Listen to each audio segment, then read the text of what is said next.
آپ ایک ایسے مہینے کے جمعے میں داخل ہوئے ہیں جس کا مقابلہ کوئی مہینہ نہیں کر سکتا،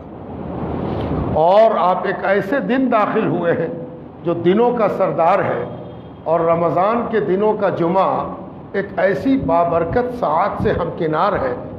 کہ اس دن اللہ سبحانہ تعالیٰ کے آگے حاضر ہونے والا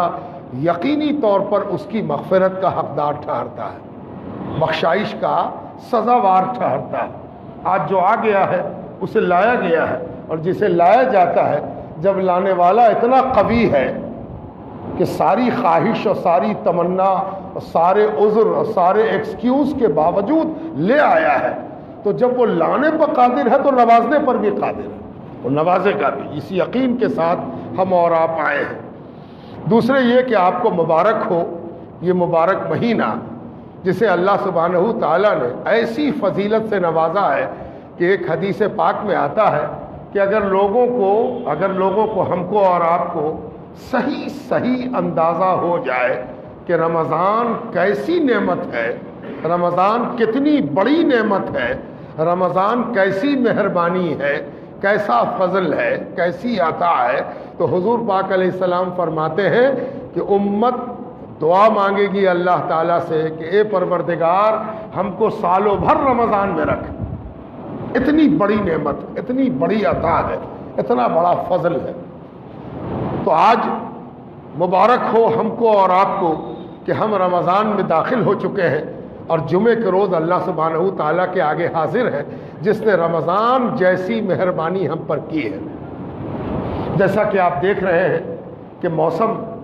ہندوستان کا ایک ایسے نرالے ڈھنگ سے گزر رہا ہے جو عجوبہ تو نہیں ہے، لیکن روزے کے حوالے سے ذرا مشکل بھرا ہے۔ لیکن روزہ جب خود رکھے آدمی تب نہ، یہ تو پروردگار اپنی مہربانی سے رکھواتا ہے، وہی رکھواتا ہے اور وہی پورا کراتا ہے۔ جسے نہیں رکھنا ہے وہ ٹھنڈے میں بھی نہیں رکھ پاتا، اور جسے اللہ رکھواتا ہے وہ اس گرمی میں بھی رکھ لیتا ہے۔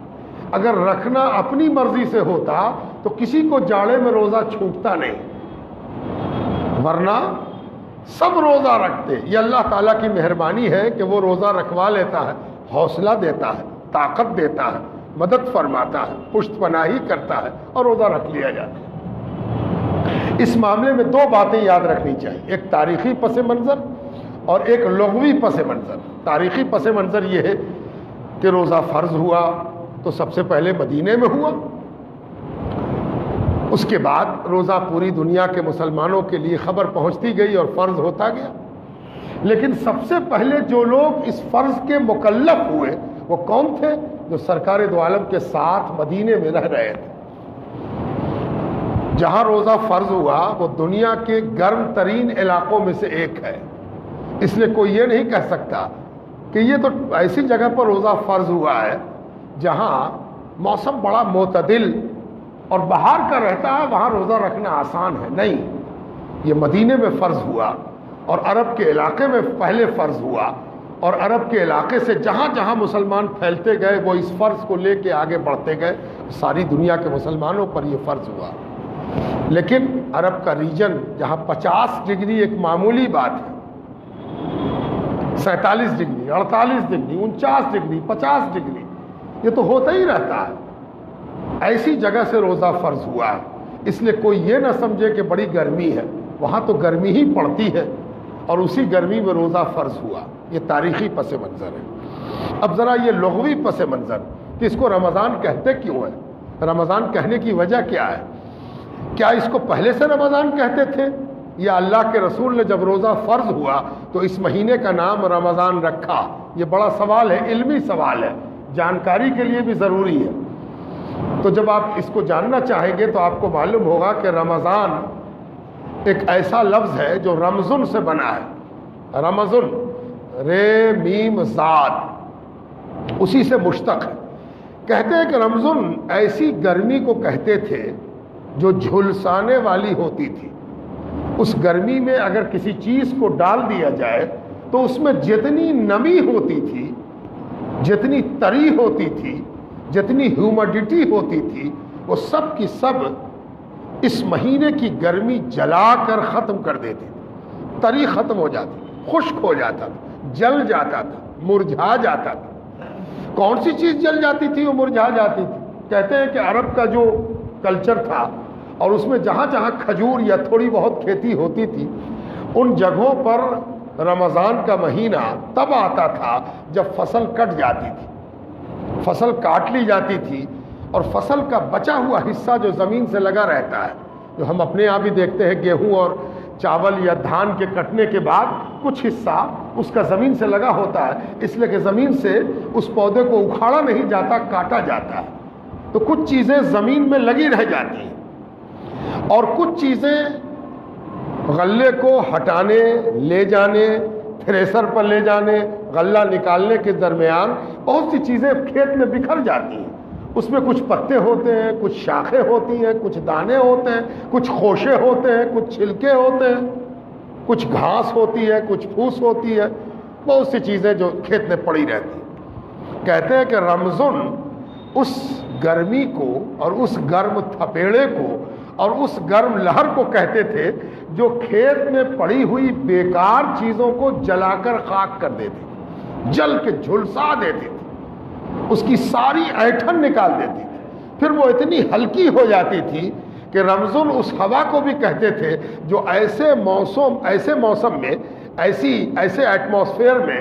ایسی جلوایو میں بہتی تھی۔ اس ہوا کا کام یہ تھا کہ جو بھی چیز گرمی سے خشک ہو کے ہلکی ہو جاتی اسے ہوا اڑا کے لے جاتی، اور اڑا کے لے جاتی تو کہاں لے جاتی؟ ایسی جگہوں پر لے جا کے جمع کر دیتی جو کوڑے دان کے طور پر مانی جاتی تھی۔ کوڑا جا کے بہہ کے کہاں سے کہاں چلا گیا، انسان کو محنت نہیں کرنی پڑی، اس کا کھیت خس و خاشاک سے پاک ہو گیا، ہر اس چیز سے پاک ہو گیا جس کو کھیت کی ضرورت نہیں ہے، جس کو کھیت کے کام نہیں لانا ہے، جس کو میرے کام کی چیز نہیں ہے، وہ بیکار چیز ہے، فضول چیز ہے، وہ ڈنٹھل ہے، وہ بچا ہوا حصہ ہے، اس کو یہ گرم ہوا اور گرمی کی یہ مقدار، گرمی کا یہ انداز بالکل خشک کر کے اڑا کے صاف کر دیتا۔ کھیت نئی فصل کے لیے تیار ہوتا، جیسے ہی گرمی ذرا سا کم ہوتی نئی فصل لگا لی جاتی۔ اللہ تعالیٰ نے ایسے مہینے کو عرب میں اس لیے فرض کیا، روزے کے فرض ہونے کی ایک وجہ تو وہ ہے کہ شہر رمضان الذی انزل فیہ القرآن، یہ رمضان ہی ہے جس میں قرآن نازل ہوا، قرآن کے نزول کی وجہ سے اس مہینے کو برکت کی۔ لیکن ایک معنوی برکت بھی ہے کہ جس طرح کھیت میں پڑے ہوئے فضول چیزوں کو گرمی اور گرم ہوا کھیت سے دور کر دیتے ہیں، اسی طرح تمہارے اور ہمارے جسم میں، وجود میں، ایگزسٹنس میں، ہمارے ویکتتو میں، ہماری پہچان میں جو خرابیاں، برائیاں، نافرمانیاں، وحشتیں، بے حسی، لاپرواہی، معصیت، گناہ، اللہ کی نافرمانی، لاپرواہی، حلال چیز کو حرام اور حرام چیز کو حلال کرنے کی جو ایک انسان کے اندر طبیعت ہوتی ہے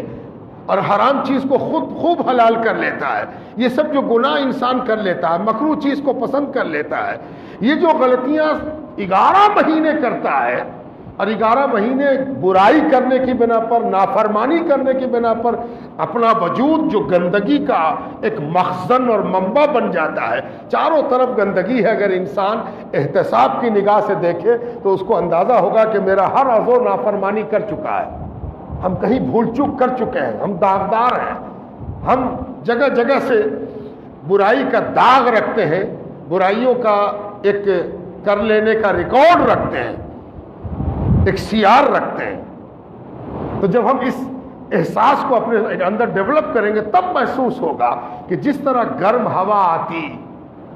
اور گرمی آتی اور خس و خاشاک کو جلا بھنا کر ختم کر دیتی، اڑا دیتی، اسی طرح رمضان کی سختی،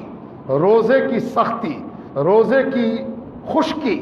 لب سوکھ رہا ہے، ہونٹ سوکھ رہا ہے، زبان اینٹھ رہی ہے، پیاس سے حلق اینٹھ رہا ہے، کمزوری محسوس ہو رہی ہے، لگ رہا ہے کہ بہت کمی ہو گئی، سب پروٹین جل گیا، سب وٹامن کہاں گیا۔ یہ ساری کیفیت اس لیے ہے کہ جس طرح گرم ہوائیں خس و خاشاک اڑا دیتی ہیں، یاد رکھو تمہارے وجود سے بھی روزے کی گرمی ہر گناہ کو اڑا دے گی، ہر غلطی کو مٹا دے گی، ہر برائی کو دھو دے گی، تاکہ تم بھی اس کھیت کی طرح صاف ہو جاؤ جس میں کھیت کا مالک پھر سے نئی فصل لگا سکے اور پرانی ہر گندگی کو بھول جائے۔ یہ ہے روزہ، اس کو روزہ کہتے ہیں۔ روزے کا یہ معنوی مقصد ہے، اور اس کا ہسٹوریکل بیک گراؤنڈ یہ ہے کہ اس میں قرآن کا نزول ہوا اس مہینے میں، اس لیے قرآن اتنی بابرکت چیز ہے کہ جس رات میں نازل ہو وہ شب قدر ہو جائے، اور جس مہینے میں نازل ہو وہ رمضان ہو جائے۔ یہ ہے قرآن۔ تو یہ تاریخی پس منظر اور اس کا روحانی پس منظر، لغوی پس منظر جب سب کو ہم سامنے رکھیں گے، تب جا کے ہم کو محسوس ہوگا کہ یہ کتنے بڑے کام سے ہم گزر رہے ہیں۔ کھیل نہیں ہے، تماشا نہیں ہے، روزہ رکھنا آسان نہیں ہے۔